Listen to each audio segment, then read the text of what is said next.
देश दुनिया च वसदे पंजाबियों को खुश आमदीद। मैं हरजिंदर सिंह रंधावा, तुसीं देख रहे हो पंजाब टैलीविजन और मेरे नाल ने सरदार तरलोचन सिंह, साबका मैंबर राज सभा और कौमी घट गिणती कमिशन के साबका चेयरमैन।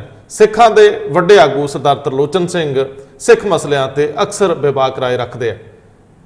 आगू वो हुंदा जिहड़ा औखे वेलियां दे विच कौमां नूं अगवाई देवे और संस्थावां दी क्रेडिबिलिटी हमेशा औखे समयां च परखी जाती है। इन्नी दिनी विश्व व्यापी वरतारियां दे विच इस करोना वायरस ने तरथली मचा रखी है। अर्थचारे नूं लैके लोग परेशानियां च घिरे होए आ कि गां की होऊगा। इन्हां समयां दे विच ही सिख कौम लई भी बहुत वड्डे संकट आ खलोते आ।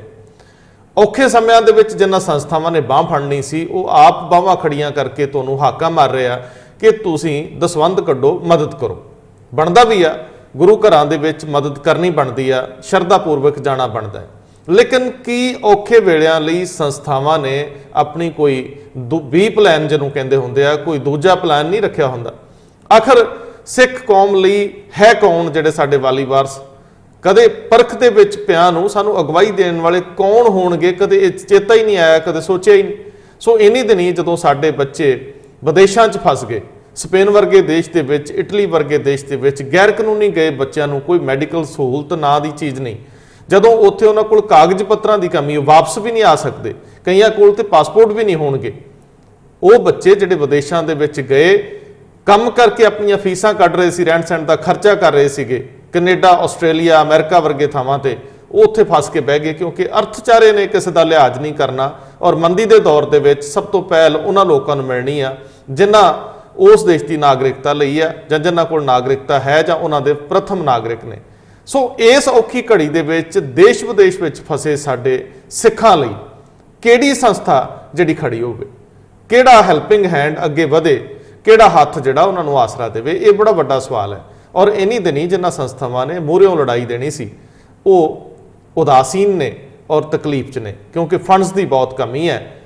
वो आगू जिन्हां आगूआं ने अगे होके इन्हां मसलियां नूं एड्रैस करना सी वो घरां दे विच दुबक गए। हुण सवाल तो यह है कि इहो जे मौक़िਆਂ ਲਈ फिर कौम कोई अपना ओड़ पोड़ क्यों ना करे, वो ओड़ पोड़ जिहड़े सानूं इन्हां मुश्किलां दे विच अगवाई देण कि साडी कोई कौमी संस्था होवे। हालांकि श्रोमणी गुरुद्वारा प्रबंधक कमेटी साडी विधानक वड्डी संस्था है, इन्हों सिखां दी पार्लीमेंट कहंदे आ और होर बहुत सारियां संस्थावां जिहड़ियां कहंदियां कि असीं लंबरदार हां सिख फलसफे दे, सिख मानसिकता दे और सिख डायस्पोरा दे, लेकिन वो खड़ियां तां नज़र आउण। सो बड़े सारे सवाल लैके सरदार तरलोचन सिंह नूं नाल लैने आ जी। सरदार साहब सानूं ये दसो कि इस औखी घड़ी दे विच साडा कौन है ते साडे लई की होवे? तुसीं सियाणे हो, सिर वाले हो, बेबाक बोलदे हो, कोई लिहाज नहीं करते, तुसीं जो कहना हुंदा कहने हो। मेरा ख्याल कि तुहाडे कोल एक राय जरूर होएगी। तुहाडी एक ईमेल मैनूं प्राप्त हुई सी जिहदे विच तुसीं इस तरह की गल कीती सीगी कि क्यों ना वो लोग जिहड़े फस गए आ उन्हां लई कोई इहो जिहा फंड होवे, संस्था होवे। सो जरूर विस्तार च दसो। रंधावा जी ते तुहाडा वाहिगुरू जी खालसा, वाहिगुरू जी की फतेह। फतेह। तुसीं मौका दे रहे हो फिर कि तुहाडे जिहड़े, क्योंकि तुहाडी बड़ी पॉपुलर चैनल है इस वेले और जिसका कि वर्ल्ड वाइड रिस्पैक्ट है कि बड़ी क्रेडिबिलिटी है, तो तुसीं मैनूं बुलाया कि मैं कुछ गल्लां करां।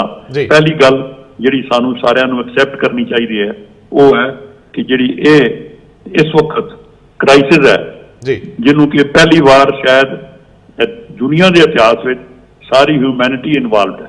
ये कदे नहीं होया, जंगा भी हुई, वर्ल्ड वार, सैकेंड वार, पर वो लोकलाइज रहे यूरोप तक कोई खुद, पर यह सारी दुनिया इनवॉल्व है हर मुल्क। सो ये जी औखी घड़ी है जी बड़ी चिंता दी है, वो एक बड़ी चंगी सानू जो मैं जाती मेरी राय है कि पंजाब विच, क्योंकि सारा इंडिया इस वेले क्राइसिस है पर उस पंजाब भी है, पंजाब सारिया कौम है।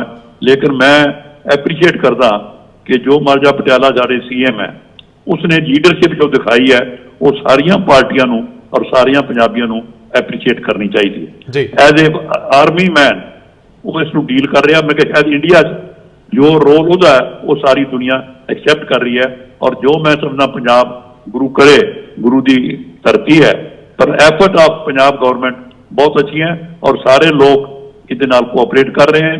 ये मैनूं खुशी है कि सारा मीडिया, सारे लोग और एक कोशिश नाल यही फायदा है कि पंजाब इस बीमारी चों बच जाए। तो एक तो पहली गल मैं इत्थे, दूजी जिहड़ी मेरा खदशा है ਤੁਹਾਨੂੰ ਯਾਦ ਹੋਣਾ, ਮੈਂ ਤੁਹਾਨੂੰ 5 ਦਿਨ ਪਹਿਲਾਂ ਇੱਕ ਨੋਟ ਭੇਜਿਆ ਈਮੇਲ ਜੀ। ਮੈਂ ਕਿਹਾ ਰੰਧਾਵਾ ਜੀ ਬਹੁਤ ਸੇਵਾ ਕਰ ਰਹੇ ਹੋ, ਇੱਕ ਸੇਵਾ ਹੋਰ ਕਰੋ ਕਿ ਇਹ ਲੋਕਾਂ ਨੂੰ ਕਮ ਸੇ ਕਮ ਅਸੀਂ ਇਤਲਾਹ ਤੇ ਦਈਏ ਵੀ ਕ੍ਰਾਈਸਿਸ ਹੈ ਕੀ। ਹੁਣ ਤੱਕ ਮੇਰੀ ਰਾਏ ਵਿੱਚ ਜੀ ਸਾਡੇ ਕਿਸੇ ਲੀਡਰ ਨੇ, ਜਿਵੇਂ ਤੁਸੀਂ ਨਾਂ ਲਏ ਸਾਰਿਆਂ ਦੇ, ਜੀ ਕੋਈ ਲੀਡਰ ਇਸ ਵਕਤ ਨਹੀਂ ਆਇਆ ਜਿਹੜਾ ਇਹ ਸੋਚ ਸਕੇ ਕਿ ਜੇ ਦੁਨੀਆ ਕ੍ਰਾਈਸਿਸ ਵੱਲ ਜਾ ਰਹੀ ਹੈ ਤੇ ਕ੍ਰਾਈਸਿਸ ਨਾਲ ਆਉਣਾ ਹੈ ਜੀ। ਇੱਕ ਕ੍ਰਾਈਸਿਸ ਇਹ ਹੈ ਜਿਹੜੀਆਂ ਮੌਤਾਂ, ਕਿ ਵੱਧ ਤੋਂ ਵੱਧ ਮੌਤਾਂ ਹੋ ਰਹੀਆਂ, ਇਹਨੂੰ ਰੋਕਣ ਲਈ ਲੋਕ ਲੱਗੇ ਆ। ਲੇਕਿਨ ਦੁਨੀਆ ਭਰ ਦੇ ਰਾਈਟਰਸ, ਮੈਂ ਬੜੇ ਅਖਬਾਰ ਦੇਖਦਾ, ਟੀਵੀ ਵੀ ਦੇਖਦਾ, ਉਹ ਕਹਿ ਰਹੇ ਕਿ ਜਿਹੜਾ ਇਕਨੋਮਿਕ ਕ੍ਰਾਈਸਿਸ ਹੈ ਜੀ, ਜਿਹੜਾ ਵਰਲਡ 'ਚ ਰਿਸੈਸ਼ਨ ਆਉਣਾ ਹੈ, ਉਹ ਇਦੋਂ ਹੀ ਭਿਆਨਕ ਹੋਏਗਾ ਜੀ। ਉਹਦੇ 'ਚ ਲੋਕਾਂ ਨੂੰ ਇਹ ਪਤਾ ਹੀ ਨਹੀਂ ਵੀ ਉਸ ਤੋਂ ਕਿੰਨਾ ਅੱਗੇ ਡੈਮੇਜ ਹੋਣਾ ਹੈ ਜੀ। ਦੁਨੀਆ ਤੇ ਇਹ ਕਹਿ ਰਹੀ ਹੈ ਕਿ ਜਿਹੜਾ ਕਦੇ 100 ਸਾਲ ਪਹਿਲਾਂ ਰਿਸੈਸ਼ਨ ਆਇਆ ਸੀ 1931 'ਚ ਜੀ, ਉਹ ਜਿਹਾ ਹੁਣ ਆ ਜਾਏ ਜੀ। ਸੋ ਉਹਦੇ 'ਚ ਮੈਂ ਇਹ ਕਹਿਣਾ ਚਾਹੁੰਦਾ ਕਿ ਜਿਹੜਾ ਹੁਣ ਅਗਲਾ ਡਰ ਹੈ ਉਹ ਸਿੱਖਾਂ ਨੂੰ ਜ਼ਿਆਦਾ ਹੈ। ਉਹਦੇ ਦੋ ਰੀਜ਼ਨ ਜੀ ਜਿਹੜੇ ਮੈਂ ਤੁਹਾਡੇ ਰਾਹੀਂ ਸਾਂਝਾ ਕਰਨਾ ਚਾਹੁੰਦਾ, ਕਿਉਂਕਿ ਤੁਸੀਂ ਆਲਰੇਡੀ ਸਿੱਖ ਡਾਇਸਪੋਰਾ ਨੂੰ, ਬਾਹਰਲੇ ਵਤਨ ਸਿੱਖਾਂ ਨੂੰ ਬੜੀ ਚੰਗੀ ਤਰ੍ਹਾਂ ਉਹਨਾਂ ਦੀਆਂ ਸਾਰੀਆਂ ਚੜ੍ਹਤਾਂ, ਉਹਨਾਂ ਦੇ ਕੀਤੇ ਕੰਮਾਂ ਨੂੰ ਹਮੇਸ਼ਾ ਦਿਖਾਉਂਦੇ ਹੋ ਜੀ। ਇਸ ਵੇਲੇ ਅੰਡਰਸਟੈਂਡ ਇਹ ਕਰ ਲਈਏ ਕਿ ਜਿਹੜਾ ਸਿੱਖ ਡਾਇਸਪੋਰਾ, ਇਟ ਮੀਨ ਕਿ ਪੰਜਾਬੋਂ ਬਾਹਰ ਜਿਹੜਾ ਸਿੱਖ ਵਸਦਾ ਹੈ, ਜਿਹੜਾ ਉੱਥੇ ਸੈਟਲਡ ਹੈ, ਉਹਦਾ ਬਹੁਤ ਵੱਡਾ ਪਸਾਰ ਹੈ। ਬੜੀ ਗੁਰੂ ਦੀ ਕਿਰਪਾ ਹੈ, ਮੇਰੇ ਖਿਆਲ 35 ਲੱਖ ਸਿੱਖ ਪੰਜਾਬੋਂ ਬਾਹਰਲੇ ਮੁਲਕਾਂ 'ਚ ਹੁਣ ਵਸ ਰਹੇ ਜੀ। ਬਹੁਤ ਵੱਡੀ ਗੱਲ ਹੈ। ਉਹ 3 ਵੱਡੇ ਮੁਲਕਾਂ 'ਚ ਹੈ, ਕੈਨੇਡਾ, ਅਮਰੀਕਾ ਤੇ ਇੰਗਲੈਂਡ, ਜਿੱਥੇ ਕਿ ਅਸੀਂ ਤਕਰੀਬਨ 16-17 ਲੱਖ ਇਹਨਾਂ ਤਿੰਨਾਂ 'ਚ, ਬਾਕੀ ਸਾਰੇ ਦੁਨੀਆ 'ਚ ਵੰਡਿਆ ਹੈ। ਸੋ ਪਹਿਲੀ ਗੱਲ ਤੇ ਹੈ ਕਿ ਜਿਹੜਾ ਇਹ ਕ੍ਰਾਈਸਿਸ ਹੁਣ ਆ ਰਿਹਾ ਹੈ, ਇਹਦੇ 'ਚ ਬਾਹਰਲੇ ਸਿੱਖ ਜ਼ਿਆਦਾ ਸਫਰ ਕਰ ਰਹੇ ਹਨ ਜੀ। ਅਸੀਂ ਉਹਨੂੰ ਅੱਜ ਤੱਕ ਸੋਚਿਆ ਵੀ ਨਹੀਂ ਜੀ ਵੀ ਜੇ ਅਮਰੀਕਾ 'ਚ ਕ੍ਰਾਈਸਿਸ ਹੈ ਤਾਂ ਉਹ ਸਿੱਖ ਲਈ ਵੀ ਹੈ। ਜੀ। ਜੇ ਇੰਗਲੈਂਡ 'ਚ ਇੰਨੀਆਂ ਮੌਤਾਂ ਹੋ ਰਹੀਆਂ, ਉੱਥੇ ਸਿੱਖ ਵੀ ਬੈਠਾ ਹੈ, ਕੈਨੇਡਾ ਵੀ ਬੈਠਾ ਹੈ। ਸੋ ਇਹ ਇੱਕ ਤੇ ਪਹਿਲੀ ਧਾਰਨਾ ਇਹ ਸੋਚ ਕੇ ਚਲੋ ਕਿ ਪਹਿਲੀ ਵਾਰ ਜਿਹੜਾ ਸਾਡਾ ਸਿੱਖ ਡਾਇਸਪੋਰਾ ਬਾਹਰ ਆਨੰਦ ਮਾਣ ਰਿਹਾ ਸੀ, ਉਹਨੂੰ ਆਪਣੀ ਉਸ ਖੁਸ਼ੀਆਂ ਵਿੱਚ ਹੁਣ ਡਰ ਲੱਗਣ ਲੱਗ ਗਿਆ ਜੀ। ਪਹਿਲੀ ਗੱਲ ਵੀ ਉਹ ਡਰ 'ਚ ਸਾਰਾ ਜਿਹੜਾ ਇਸ ਵੇਲੇ ਕੀ ਕਹਿੰਦੇ ਨਾ ਸ਼ੇਕ ਹੋ ਗਿਆ ਸਾਡਾ ਡਾਇਸਪੋਰਾ, ਉਹ ਸ਼ੇਕ ਹੋ ਚੁੱਕਾ। ਦੇਖੋ ਪਹਿਲੀ ਗੱਲ ਕੀ ਹੋਈ, ਹੁਣ ਅਫਗਾਨਿਸਤਾਨ 'ਚ ਅਸੀਂ ਮਰੇ ਜੀ, ਸਿੱਖ ਮਾਰੇ ਗਏ, 700 ਸਿੱਖ ਹੈ ਟੋਟਲ ਉੱਥੇ ਜੀ। ਜਦੋਂ ਮਰੇ ਬੜੇ ਬਿਆਨ ਆਏ ਦੁਨੀਆ ਭਰ ਦੇ ਸਿੱਖਾਂ ਦੇ, ਜੀ। ਲਓ ਜੀ ਅਸੀਂ ਇਹ ਕਰਦੇ ਹਾਂ, ਇਹ ਕਰਦੇ ਹਾਂ। ਮੈਂ ਵੀ ਉੱਥੋਂ ਤੁਹਾਡੇ ਰਾਹੀਂ ਵੀ ਕਿਹਾ ਕਿ ਭਰਾਵੋ ਕੋਈ ਸਕੀਮ ਬਣਾ ਕੇ ਭੇਜੋ, ਕਿਹੜਾ ਫੰਡ ਹੈ ਇਕੱਠਾ ਕਰੋ, ਉਹਦਾ ਸਾਨੂੰ ਅਕਾਊਂਟ ਨੰਬਰ ਦਿਓ ਕਿ ਜੀ ਬਾਹਰ ਫੰਡ ਇਕੱਠਾ ਹੋ ਗਿਆ ਅਫਗਾਨੀਆਂ ਲਈ, ਅਸੀਂ ਇਹਨਾਂ ਨੂੰ ਕਰਾਂਗੇ। ਉਹ ਗੱਲਾਂ ਹੀ ਰਹਿ ਗਈਆਂ, ਹਾਲ ਤੱਕ ਹੋਇਆ ਕੁਝ ਨਹੀਂ। ਉਹ ਹੁਣ 700 ਬੰਦਿਆਂ ਨੇ ਉੱਥੋਂ ਨਿਕਲਣਾ ਹੈ ਜੀ। ਭਾਰਤ ਸਰਕਾਰ ਨਾਲ ਗੱਲਬਾਤ ਹੋ ਕੇ ਆਲਮੋਸਟ ਸੈਟਲ ਹੋ ਰਿਹਾ ਕਿ ਉਹਨਾਂ ਨੂੰ ਜਦੋਂ ਇਹ ਹਾਲਾਤ ਠੀਕ ਹੋਣਗੇ ਦਿੱਲੀ ਲਿਆਉਣਗੇ, ਫਿਰ ਦਿੱਲੀ ਰਹਿਣਗੇ, ਉਹਨਾਂ ਨੂੰ ਵਸਾਉਣਾ ਹੈ, ਉਹਨਾਂ ਦੇ ਬੱਚਿਆਂ ਦਾ, ਉਹਨਾਂ ਦੇ ਵਿਡੋਜ਼ ਦਾ ਇੱਕ ਬਹੁਤ ਵੱਡਾ। ਲੇਕਿਨ ਜਿਹੜੀ ਗੱਲ ਆਪਾਂ ਹੁਣ ਸ਼ੁਰੂ ਕੀਤੀ ਹੈ ਉਹ ਹੈ ਕਿ ਜਿਤਨੀ ਮਾਰ ਪਈ ਹੈ ਇਟਲੀ ਔਰ ਸਪੇਨ ਨੂੰ ਜੀ, ਇਹ ਦੁਨੀਆ ਦੇ ਦੋ ਮੁਲਕ ਸਭ ਤੋਂ ਜ਼ਿਆਦਾ, ਅਮਰੀਕਾ ਔਰ ਇੰਗਲੈਂਡ ਤੋਂ ਬਾਅਦ ਇਹ ਦੋ ਹੈ ਜੀ। ਇਹਨਾਂ ਦੋਵਾਂ ਮੁਲਕਾਂ 'ਚ ਸਿੱਖ ਬਹੁਤ ਰਹਿੰਦਾ ਜੀ। ਬੜੀਆਂ ਅਸੀਂ ਖਬਰਾਂ ਵੀ ਛਾਪਦੇ ਹਾਂ, ਇਹਨਾਂ ਦੀਆਂ ਪੜ੍ਹਦੇ ਹਾਂ। ਸੋ ਜਿਹੜੀ ਤਬਾਹੀ ਉੱਥੇ ਹੋਈ ਹੈ ਉਹ ਸਾਡੇ ਸਿੱਖਾਂ ਨੂੰ ਇਫੈਕਟ ਕਰੇਗੀ ਜੀ। ਉਹਦਾ ਇੱਕ ਰੀਜ਼ਨ ਬਹੁਤ ਵੱਡਾ ਹੋਰ ਹੈ, ਜਿਹੜਾ ਮੈਂ ਮਾਈਨੋਰਟੀ ਕਮਿਸ਼ਨ ਜਦੋਂ ਚੇਅਰਮੈਨ ਸੀ, ਮੈਂ ਉਦੋਂ ਕੇਸ ਟੇਕ ਅਪ ਕੀਤਾ ਸੀ ਕਿ ਬਹੁਤ ਲੋਕ ਸਾਡੇ ਸਪੇਨ ਔਰ ਯੂਰਪ ਦੇ ਮੁਲਕਾਂ ਵਿੱਚ ਇਲੀਗਲ ਗਏ ਆ ਜੀ। ਜਿਹੜੇ ਲੀਗਲ ਗਏ ਆ ਉਹ ਤਾਂ ਬਹੁਤ ਅੱਛਾ, ਲੇਕਿਨ ਜਿਹੜੀ ਸਾਡੇ ਇਲੀਗਲ ਮਾਈਗ੍ਰੈਂਟ ਹੈ ਉਹ ਅਮਰੀਕਾ 'ਚ ਵੀ ਬੜੀ ਹੈ। ਤੁਸੀਂ ਪਿੱਛੇ ਪੜ੍ਹਿਆ ਹੋਣਾ, ਅਮਰੀਕਾ ਨੇ ਕੁਝ 6 ਮਹੀਨੇ ਪਹਿਲਾਂ ਜਿਹੜੇ ਲੋਕ ਹੁਣ ਆ ਰਹੇ ਸੀ ਬਾਹਰੋਂ, ਉਹ ਰੋਕ ਕੇ ਉਹਨਾਂ 'ਚ ਬੜੇ ਸਰਦਾਰ ਨਿਕਲੇ, ਜਿਹੜੇ ਜੇਲ੍ਹ 'ਚ ਰੱਖੇ ਉੱਤੇ ਜੀ। ਸੋ ਜਿਹੜੇ ਇਲੀਗਲ ਮਾਈਗ੍ਰੈਂਟ ਹੈ ਸਿੱਖ, ਉਹ ਹੁਣ ਪੈਰੋਂ ਉਖੜ ਚੁੱਕੇ ਆ।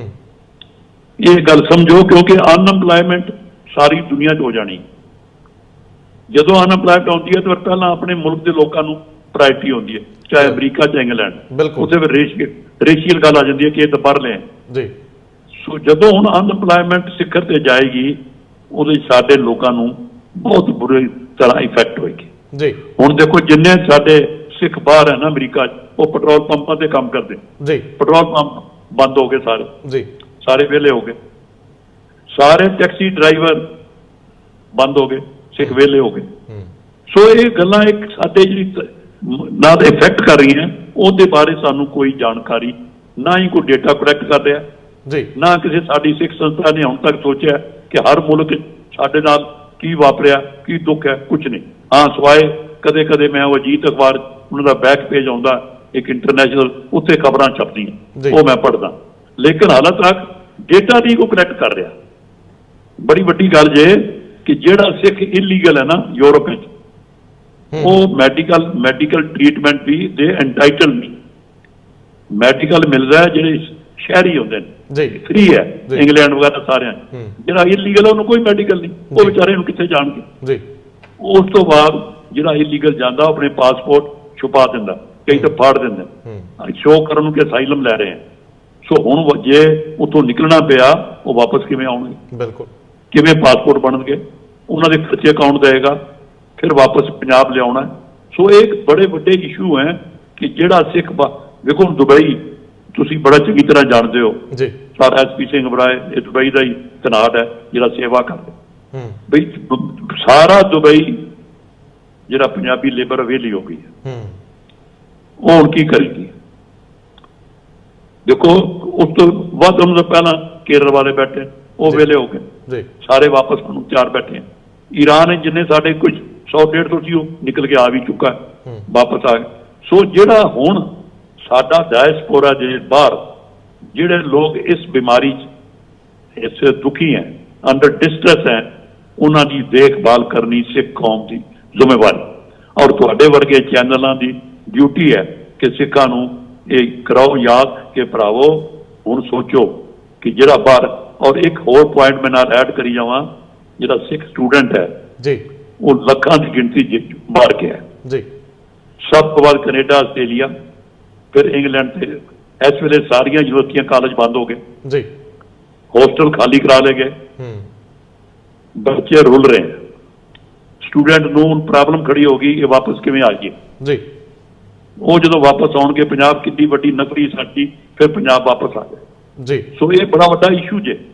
ਨਹੀਂ, ਪਰ ਮੇਰਾ ਸਵਾਲ ਇਹ ਸੀਗਾ ਕਿ ਤੁਸੀਂ ਇਹ ਗੱਲ ਕਰ ਰਹੇ ਸੀਗੇ ਕਿ ਇਹ ਡਾਟਾ ਕੋਈ ਕਲੈਕਟ ਨਹੀਂ ਕਰ ਰਿਹਾ, ਕਰੇ ਕੌਣ? ਸਾਡੀ ਕੋਈ ਸੰਸਥਾ ਹੀ ਹੈ ਨਹੀਂ, ਜਿਹੜੀਆਂ ਸੰਸਥਾਵਾਂ ਨੇ ਉਹ ਉਹਨਾਂ ਦੀ ਮਾਫ ਕਰਿਓ ਜੀ, ਬੜੀ ਮੈਂ ਤੁਹਾਡੀ ਅੱਗੇ ਬੇਨਤੀ ਕਰਨਾ ਚਾਹੁੰਦਾ ਕਿ ਹੁਣ ਤੱਕ ਸਿੱਖਾਂ ਨੂੰ ਸਿਰਫ ਅਸੀਂ ਕਹਿੰਦੇ ਹਾਂ ਕਿ ਸਿੱਖਾਂ ਦੀ ਪਾਰਲੀਮੈਂਟ SGPC ਹੈ, ਬਿਲਕੁਲ ਇਹ ਲਫ਼ਜ਼ ਵੀ ਵਰਤਿਆ ਜਾਂਦਾ ਔਰ ਇਹ ਬਣਾਈ ਵੀ ਸਿੱਖਾਂ ਨੇ ਇਸ ਕਰਕੇ ਸੀ ਜੀ, ਔਰ ਇਸ ਦਾ ਜਿਹੜਾ ਤਾਣਾ ਬਾਣਾ ਉਹ ਇੱਕ ਇੰਟਰਨੈਸ਼ਨਲ ਹੈ ਜੀ। ਉਸ ਤੋਂ ਬਾਅਦ ਜਿਹੜੀ ਸਾਡੀ ਰਿਲੀਜੀਅਸ ਅਥਾਰਟੀ ਹੈ, ਉਹ ਵੀ ਇਹਨਾਂ ਨਾਲ ਹੀ ਜੁੜੀਆਂ ਜੀ, ਅਕਾਲ ਤਖਤ ਹੈ ਜਾਂ ਹੋਰ ਹੈ, ਉਹ ਵੀ SGPC ਨਾਲ ਹੀ ਜੁੜੇ ਜੀ। ਸੋ ਸਾਰੀ ਸਿੱਖ ਜੇ ਸ਼ਕਤੀ ਹੈ ਉਹ ਇਹਨਾਂ ਕੋਲ ਜੀ, ਰਿਸੋਰਸਸ ਵੀ ਹੈ, 1000 ਕਰੋੜ ਦਾ ਬਜਟ ਹੈ ਜੀ।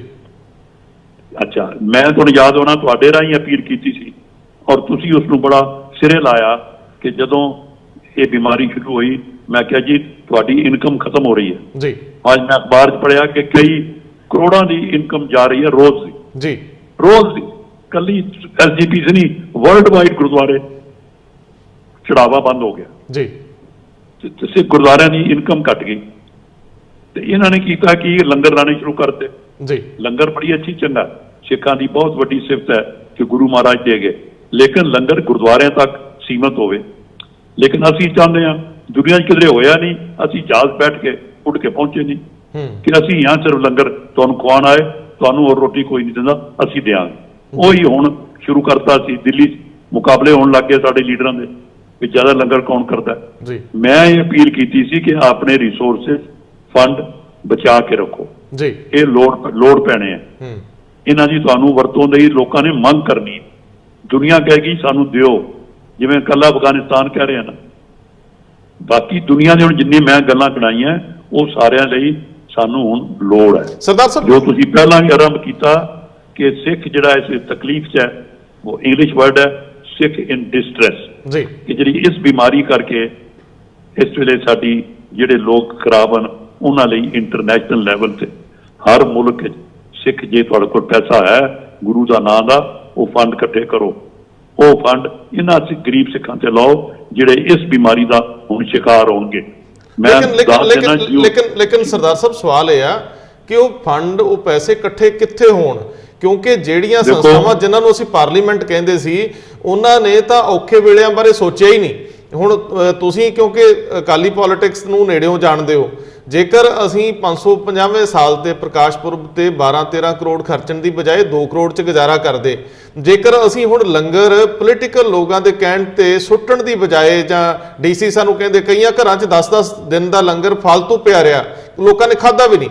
ਮੇਰਾ ਕਹਿਣ ਦਾ ਮਤਲਬ ਹੈ ਕਿ ਜੇਕਰ ਫਿਰ ਪੈਸੇ ਧਨਾੜ ਜਾਂ ਸਹਿੰਦੇ ਲੋਕ ਦੇਣਗੇ, ਉਹ ਠੀਕ ਜਗ੍ਹਾ ਵਰਤੇ ਨਹੀਂ ਜਾਣਗੇ, ਲੋਕਾਂ ਦੇ ਵਿੱਚ ਵਿਸ਼ਵਾਸਯੋਗਤਾ, ਕ੍ਰੈਡੀਬਿਲਿਟੀ ਕਿਵੇਂ ਬਣੂਗੀ ਕਿ ਅਸੀਂ ਕਿੰਨਾ ਹੱਥਾਂ ਦੇ ਵਿੱਚ ਆਪਣਾ ਸਰਮਾਇਆ ਦਈਏ। ਮੇਰੀ ਬੇਨਤੀ ਹੈ ਕਿ ਹਾਲਾਂ ਵੀ ਚੰਗੇ ਸਿੱਖਾਂ ਦੀ ਕਮੀ ਨਹੀਂ ਹੈ ਜੀ। ਤੁਸੀਂ ਬੜੇ ਬੜੇ ਚੰਗੇ ਸਿੱਖਾਂ ਦੀਆਂ ਇੰਟਰਵਿਊ ਲੈਂਦੇ ਹੋ ਜੀ, ਜਿਹੜੇ ਖਰਚ ਕਰ ਰਹੇ, ਤੁਹਾਨੂੰ ਵੀ ਪਤਾ ਹੈ, ਜੀ, ਤੁਸੀਂ ਉਹਨਾਂ ਦੀ ਸੇਵਾ ਵੇਖ ਰਹੇ ਹੋ ਜੀ। ਜਿੰਨੇ ਇਸ ਵੇਲੇ ਪੈਸਾ ਕਿਤੇ ਸਿੱਖ ਇਕੱਠਾ ਕਰ ਸਕਦਾ ਜੀ, ਉਹ ਵਰਲਡ ਵਾਈਡ ਇਹਦੇ ਨਾਂ ਦਾ ਫੰਡ ਦਾ ਇੱਕ ਅਕਾਊਂਟ ਰੱਖੇ ਬਾਹਰ, ਚਾਹੇ ਕੰਟਰੀ ਵਾਈਜ਼ ਕਰ ਲਵੇ। ਦੇਖੋ ਅਮਰੀਕਾ, ਇੰਗਲੈਂਡ, ਕੋਈ ਵੱਡੇ ਚੰਗੇ ਸਿੱਖਾਂ ਦੀ ਕਮੀ ਨਹੀਂ, ਮੈਂ ਮੰਨਦਾ। ਇਹ ਹੁਣ ਲੋੜ ਹੈ ਕਿ ਜਿਹੜੀਆਂ ਸੰਸਥਾਵਾਂ, NGO ਜਿਹੜੀਆਂ ਵਰਲਡ ਵਾਈਡ ਜਿਨ੍ਹਾਂ ਦਾ ਨਾਂ ਹੈ, ਉਹ ਹੁਣ ਖੜੇ ਹੋਣ ਜੀ। ਕੋਈ ਸਿੱਖਾਂ ਨੂੰ ਦਾਨ ਦੀ ਵੀ ਕੋਈ ਕਮੀ ਨਹੀਂ, ਬੜੀ ਗੁਰੂ ਦੀ ਕਿਰਪਾ ਹੈ। ਲੋੜ ਜੇ ਇਸ ਨਾਂ ਦਾ ਹੁਣ ਫੰਡ ਕਰੋ। ਜਿੰਨੇ ਸਟੂਡੈਂਟ ਆਪਣੇ ਜੀ, ਜਿਨ੍ਹਾਂ ਦੀ ਹੁਣ ਜਾਏਗੀ ਜਿਹੜੀ ਪੜ੍ਹਾਈ ਹੈ ਉਹ ਪ੍ਰਾਇਰਟੀ ਹੈ। ਵੇਖੋ ਜਿਊਜ਼ ਕੀ ਕਰਦੇ ਆ, ਕੋਈ ਜਿਊਜ਼ ਭੁੱਖਾ ਨਹੀਂ ਮਰਿਆ ਅੱਜ ਤੱਕ ਜੀ। ਹਰ ਜਿਊਜ਼ ਦੀ ਐਜੂਕੇਸ਼ਨ ਦਾ ਖਰਚਾ ਜਿਊ ਦੀ ਇੱਕ ਕਮੇਟੀ ਦਿੰਦੀ ਹੈ ਜੀ। ਉਹ ਕਿਵੇਂ ਜਿਊਜ਼ ਅੱਜ ਦੁਨੀਆ 'ਚ ਰਾਜ ਕਰਦਾ, ਉਹਨਾਂ ਦਾ ਸੰਗਠਨ ਹੈ ਜਿਹੜਾ ਉਹਨਾਂ ਦੇ ਲੋਕਾਂ ਨੂੰ, ਗਰੀਬਾਂ ਨੂੰ ਰੋਜ਼ਗਾਰ ਦਿੰਦਾ, ਸਟੂਡੈਂਟ ਨੂੰ ਯੂਨੀਵਰਸਿਟੀਆਂ 'ਚ ਖਰਚੇ ਦਿੰਦਾ। ਸੋ ਇਸ ਵੇਲੇ ਲੋੜ ਹੈ ਸਿੱਖ ਸਮਾਜ ਨੂੰ ਕਿ ਇਹ ਜਿਹੜਾ ਹੁਣ ਦੁੱਖ ਹੈ ਇਹ ਹਲਾ ਵਧਣ। ਸਰ ਇੱਕ ਬੇਨਤੀ ਹੋ ਰਿਹਾ ਕਿ ਜਿਵੇਂ ਸਾਡੇ ਵਿਸ਼ਵ ਪੱਧਰ ਤੇ ਬਹੁਤ ਥਾਵਾਂ ਤੇ ਫੈਲੇ ਹੋਏ ਸਿੱਖ ਇੰਟੈਲੈਕਚੁਅਲਸ ਨੇ, ਉਹ ਲੋਕ ਜਿਹੜੇ ਸੈਲਫਲੈਸ ਵੀ ਨੇ, ਜਿਨ੍ਹਾਂ ਨੂੰ ਹੁਣ ਕੋਈ ਲਾਲਚ ਨਹੀਂ ਰਹੇ, ਜਿਹੜੇ ਉਮਰ ਦੇ ਉਸ ਪੜਾਅ ਤੇ ਵੀ ਖੜੇ ਆ ਜਿੱਥੇ ਉਹਨਾਂ ਨੂੰ ਲੱਗਦਾ ਹੈ ਕਿ ਅਸੀਂ ਜ਼ਿੰਦਗੀ ਦਾ ਹਰ ਰੰਗ ਮਾਣ ਲਿਆ, ਹੁਣ ਕੁਝ ਵਾਪਸੀ ਕਰਨੀ ਹੈ।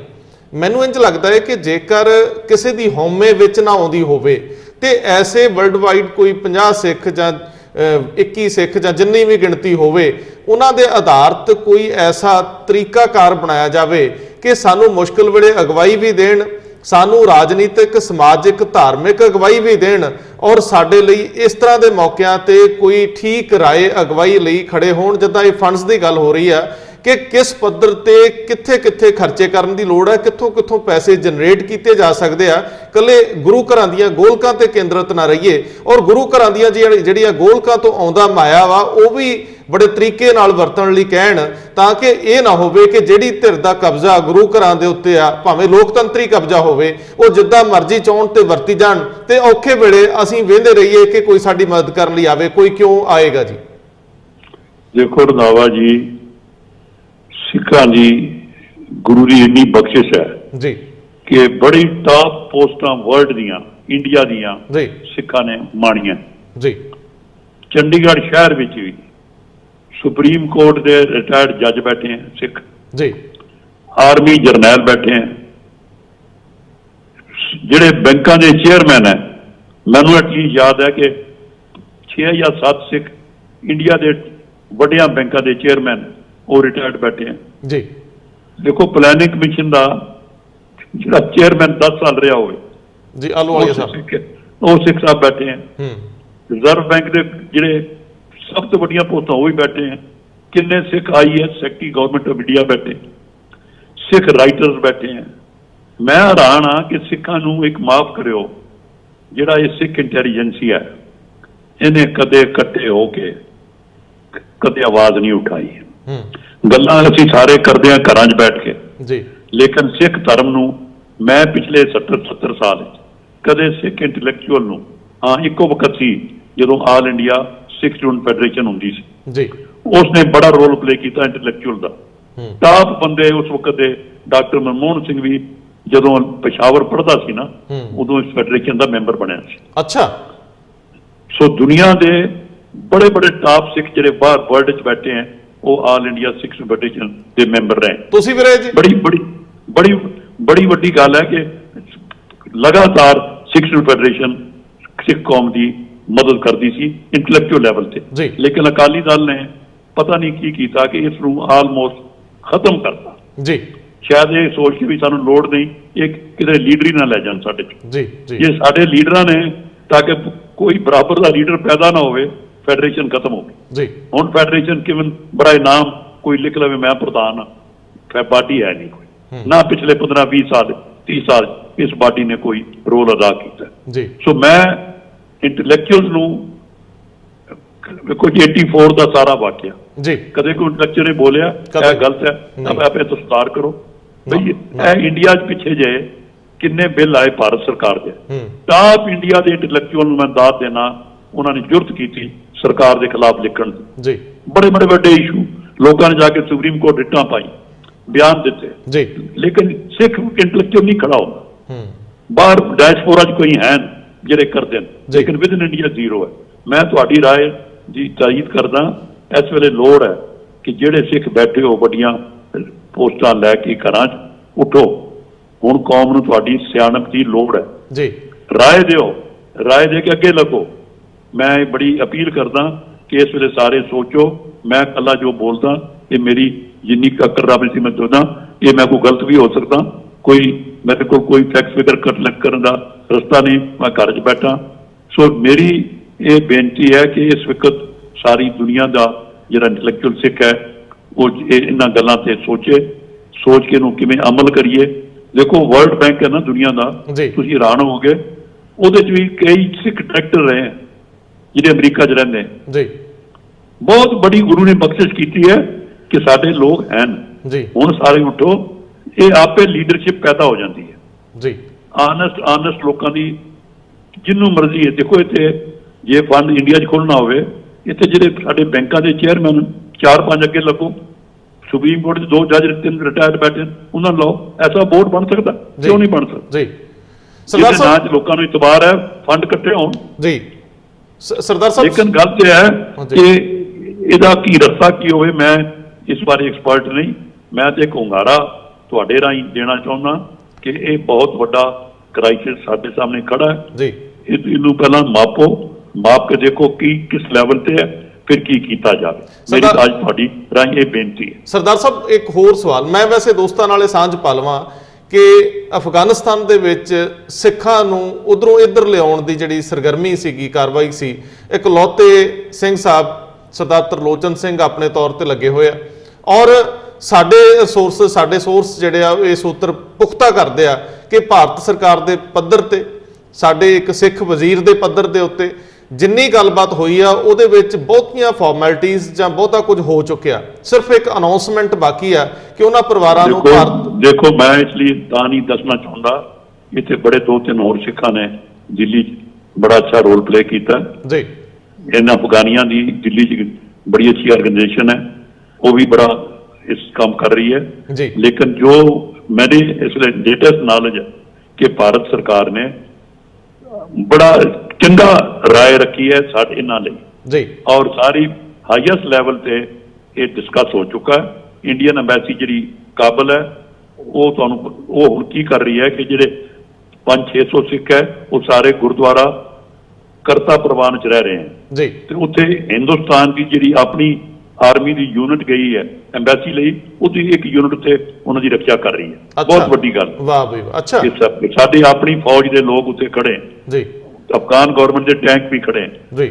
ਸੋ ਇੰਡੀਅਨ ਐਮਬੈਸਡਰ 3-4 ਮੀਟਿੰਗਾਂ ਉਹਨਾਂ ਸਿੱਖਾਂ ਨਾਲ ਲੈ ਚੁੱਕਾ ਹੈ ਜੀ, ਔਰ ਲੈ ਕੇ ਭਾਰਤ ਸਰਕਾਰ ਨੂੰ ਦੱਸ ਕੇ ਸਾਰੀ ਕਾਰਵਾਈ ਕਰਵਾ ਰਿਹਾ। ਮੈਂ ਸਰਦਾਰ ਸਾਹਿਬ ਮੈਂ ਜਿਹੜੀ ਗੱਲ ਸਰਦਾਰ ਸਾਹਿਬ ਕਰਨਾ ਚਾਹ ਰਿਹਾ ਸੀਗਾ ਉਹ ਇਹ ਸੀਗੀ ਕਿ ਜੇਕਰ ਤੁਸੀਂ 1-2 ਲੋਕ ਐਫਰਟਸ ਲਾ ਕੇ ਏਡੇ ਵੱਡੇ ਕੰਮ ਕਰ ਸਕਦੇ ਹੋ, ਤੇ ਜਿਹੜਾ ਪਹਿਲਾ ਸਵਾਲ ਅਸੀਂ ਉਠਾਇਆ ਕਿ ਜੇਕਰ ਸਮਰੱਥਾਵਾਨ ਸਿੱਖ, ਕਾਬਲ ਸਿੱਖ, ਬੁੱਧੀਮਾਨ ਸਿੱਖ ਇਕੱਠੇ ਸਾਰੇ ਹੋ ਜਾਣ, ਇੱਕ ਪ੍ਰੈਸ਼ਰ ਗਰੁੱਪ ਵੀ ਹੋਵੇ, ਇੱਕ ਇਨਫਲੂਐਂਸ਼ੀਅਲ ਗਰੁੱਪ ਹੋਵੇ ਜਿਹਦਾ ਵੱਖ-ਵੱਖ ਥਾਵਾਂ ਤੇ ਪਹੁੰਚ ਹੋਵੇ, ਰੀਚ ਹੋਵੇ, ਜੇ ਇਹ ਇਕੱਠੇ ਹੋ ਕੇ ਕੰਮ ਕਰਨ ਤੇ ਕੌਮ ਦਾ ਕੰਮ ਅੜਦਾ ਕਿਹੜਾ ਹੈ?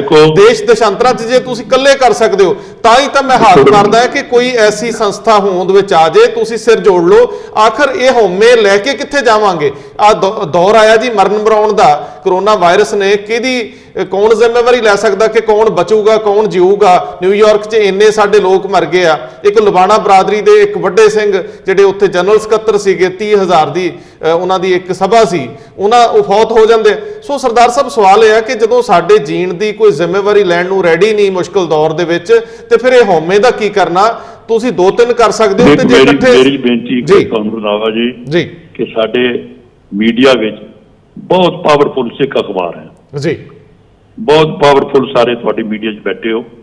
ਮੇਰੀ ਤੇ ਤੁਹਾਨੂੰ ਸਾਰਿਆਂ ਨੂੰ ਬੇਨਤੀ ਹੈ ਜੀ, ਇਹਨੂੰ ਪ੍ਰਾਇੋਰਟੀ ਦਿਓ। ਅੱਜ ਮੈਨੂੰ ਖੁਸ਼ੀ ਹੈ ਕਿ ਮੈਂ ਜਲੰਧਰ ਗੱਲ ਕੀਤੀ ਸਰ ਬਜਿੰਦਰ ਸਿੰਘ ਨਾਲ, ਮਾਨਕ ਜੀ ਨਾਲ, ਉਹਨਾਂ ਨੇ ਸਾਨੂੰ ਬੜਾ ਐਪਰੀਸ਼ੀਏਟ ਕੀਤਾ।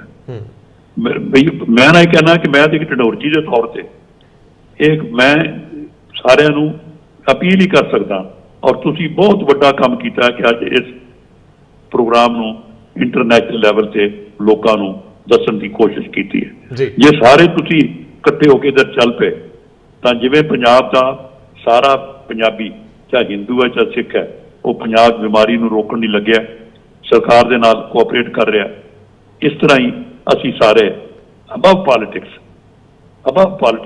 ਗੁਰੂ ਦੇ ਨਾਂ ਦੀ ਇਹ ਸੱਚੇ ਪਾਤਸ਼ਾਹ ਅਸੀਂ ਆਪਣੇ ਭਰਾਵਾਂ ਦੀ ਮਦਦ ਕਰੀਏ, ਔਰ ਇਹ ਮੌਕਾ ਹੱਥੋਂ ਨਾ ਗਵਾਈਏ। ਜਿੰਨੇ ਲੇਟ ਹੋਵਾਂਗੇ ਨੁਕਸਾਨ ਹੋਏਗਾ। ਹੁਣ ਇਹਦੀ ਤਾਂ ਕਿ ਇਸ ਵਕਤ ਹਰ ਜਗ੍ਹਾ ਸਰਕਾਰਾਂ ਵੀ ਤਿਆਰ ਹੈ ਮਦਦ ਕਰਨ ਦੀ, ਬੜੇ ਬੜੇ ਪੈਕੇਜ ਆ ਰਹੇ ਆ ਮੁਲਕਾਂ ਵਿੱਚ, ਕੀ ਅਸੀਂ ਉਹਨਾਂ ਪੈਕੇਜਾਂ 'ਚ ਆਉਂਦੇ ਆ? ਕੀ ਉਹਨਾਂ ਪੈਕੇਜਾਂ ਦਾ ਜਿਹੜੇ ਸਰਕਾਰਾਂ ਦੇ ਰਹੀਆਂ ਤੁਹਾਨੂੰ ਬੈਨੀਫਿਟ ਹੋਏਗਾ? ਸਭ ਤੋਂ ਵੱਧ ਕਿ ਜਿਹੜੇ ਸਾਡੇ ਮੈਂਬਰ ਪਾਰਲੀਮੈਂਟ ਹੈ ਸਿੱਖਾਂ ਦੇ, ਉਹ ਭਾਰਤ ਸਰਕਾਰ ਤੇ ਪ੍ਰੈਸ਼ਰ ਪਾਉਣ ਕਿ ਜਿੰਨੀਆਂ ਸਾਡੀਆਂ ਬਾਹਰ ਅੰਬੈਸੀਆਂ, ਜਿੱਥੇ ਮੈਂ ਜਿਹਨਾਂ ਮੁਲਕਾਂ ਨਾਂ ਲਏ, ਉਹਨਾਂ ਨੂੰ ਹੁਣ ਤੋਂ ਹੀ ਆਰਡਰ ਜਾਵੇ ਕਿ ਉੱਥੇ ਬਸਦੇ ਲੋਕਾਂ ਦੀਆਂ ਲਿਸਟਾਂ ਬਣਾਓ, ਕੀ ਹੋਇਆ, ਕੀ ਪ੍ਰੋਬਲਮ ਹੈ, ਤਾਂ ਕਿ ਜਿਹੜੇ ਸਾਡੇ ਐਮਪੀਆਂ ਦੀ ਡਿਊਟੀ ਹੈ। ਦੇਖੋ ਬੜੀ ਪੰਜਾਬ ਦੇ ਤੁਸੀਂ ਸੋਚੋ 20 ਐਮਪੀ ਹੈ ਪੰਜਾਬ ਦੇ, 13 ਲੋਕ ਸਭਾ 7 ਰਾਜ ਸਭਾ, ਸੋ 20 ਐਮਪੀ ਆਪਣਾ ਪ੍ਰੈਸ਼ਰ ਪਾਉਣ ਫਾਰਨ ਮਿਨਿਸਟਰ ਤੇ, ਹੋਮ ਮਿਨਿਸਟਰ ਤੇ, ਫਾਈਨੈਂਸ ਮਿਨਿਸਟਰ ਤੇ ਕਿ ਬਾਹਰ ਜਿਹੜੇ ਲੋਕ ਹੈ ਸਾਡੇ, ਉਹਨਾਂ ਦਾ ਬਚਾਅ ਕੀ ਹੈ। ਦੇਖੋ ਬੜੀ ਲੋੜ ਹੈ, ਖਾਸ ਕਰਕੇ ਇਸ ਵੇਲੇ ਜਿਹੜੇ ਸਟੂਡੈਂਟ ਹੈ ਉਹਦੀ ਬਹੁਤ ਵੱਡਾ ਪ੍ਰੈਸ਼ਰ ਹੈ। ਸੋ ਇਹ ਆਪਣੇ ਐਮਪੀਆਂ ਨੂੰ ਤੁਸੀਂ ਵੰਗਾਰ ਪਾਓ। ਸਾਰੇ ਐਮਪੀ ਬੜੇ ਸ਼ਕਤੀਵਾਨ ਹੈ, ਬੜੇ ਲਾਇਕ ਹੈ, ਐਕਸਪੀਰੀਅੰਸਡ ਹੈ, ਉਹਨਾਂ ਦੇ know how to handle it. So ਮੇਰੀ ਉਹਨਾਂ ਨੂੰ ਅਪੀਲ ਹੈ ਕਿ ਐਮਪੀ ਇਕੱਠੇ ਹੋ ਕੇ ਇਹਨੂੰ ਆਪਣਾ ਯੂਨਿਟੀ ਦੇ ਤੌਰ ਤੇ ਸਰਕਾਰ ਕੋਲ ਲਿਜਾਣ। ਇਹ ਬੜਾ ਵੱਡਾ ਮੌਕਾ ਹੈ। ਸਰਦਾਰ ਸਾਹਿਬ ਬਹੁਤ ਮਿਹਰਬਾਨੀ, ਬਹੁਤ ਧੰਨਵਾਦ, ਤੁਸੀਂ ਨਾਲ ਜੋੜੇ। ਅਸੀਂ ਕੋਸ਼ਿਸ਼ ਕਰਾਂਗੇ ਕਿ ਇਹ ਤੁਹਾਨੂੰ ਇਹਦੀਆਂ ਬਰੀਕੀਆਂ ਲੈ ਕੇ ਅਗਲੀ ਵਾਰੀ ਸ਼ਾਮਲ ਹੋਈਏ, ਔਰ ਬਹੁਤ ਸਾਰੇ ਇੰਟੈਲੈਕਚੁਅਲਸ ਤੁਹਾਡੇ ਨਾਲ ਜੁੜਨ, ਔਰ ਕੁਦਰਤ ਕਰੇ ਕਿ ਅਗਲੀ ਵਾਰੀ ਅਸੀਂ ਇਸ ਤਰ੍ਹਾਂ ਦੀ ਕੋਈ ਰੂਪਰੇਖਾ ਦੇ ਵਿੱਚੋਂ ਅੱਗੇ ਨਿਕਲੀਏ ਤਾਂ ਕਿ ਮੁਸ਼ਕਿਲ 'ਚ ਫਸੇ ਲੋਕਾਂ ਦੀ ਮਦਦ ਹੋ ਸਕੇ। ਇਸ ਕੌਮ ਦਾ ਜਿਹੜਾ ਕੌਮੀ ਖਾਸਾ ਹੈ ਦੂਜਿਆਂ ਦੀ ਮਦਦ ਕਰਨ ਵਾਲਾ, ਉਹਦੀ ਵੀ ਪੂਰਤੀ ਹੋ ਸਕੇ। ਸਰਦਾਰ ਤਰਲੋਚਨ ਸਿੰਘ ਇਸੇ ਤਰ੍ਹਾਂ ਲੱਗੇ ਰਹਿਣ। ਅਸੀਂ ਇਸ ਆਸ ਨਾਲ ਇਸ ਪ੍ਰੋਗਰਾਮ ਨੂੰ ਵਿਰਾਮ ਦਿੰਦੇ। ਬਹੁਤ ਮਿਹਰਬਾਨੀ। ਬਹੁਤ ਮਿਹਰਬਾਨੀ ਜੀ, ਥੈਂਕ ਯੂ ਜੀ।